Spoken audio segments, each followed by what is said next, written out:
Hey guys, in this video we're looking at specific latent heat for GCSE Physics. So, a change of state requires energy. When a substance is melting or boiling, you're still putting in energy and so increasing the internal energy. But the energy is used for breaking bonds between particles rather than raising the temperature. There are flat spots on the heating graph where energy is being transferred by heating but not being used to change the temperature. When a substance is condensing or freezing, bonds are forming between particles, which releases energy. Bonds are forming between particles, which releases energy. This means the internal energy decreases, but the temperature doesn't go down until all substance has turned to liquid condensing or a solid freezing. The flat parts of the graph show this energy transfer here.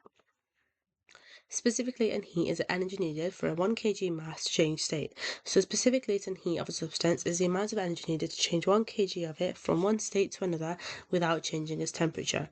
For cooling, specific latent heat is the energy released by a change in state. Specific latent heat is different for different materials and for changing between different states. The specific latent heat of a change between a solid and liquid, known as melting or freezing, is called the specific latent heat of fusion.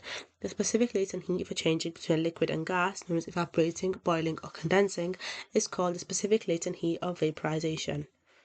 This is a formula for specific latent heat, so you can work out the energy needed or released when a substance of mass m changes state using the formula energy equals mass times specific latent heat. Energy is given in joules and mass is in kg, and specific latent heat is in joules per kilogram.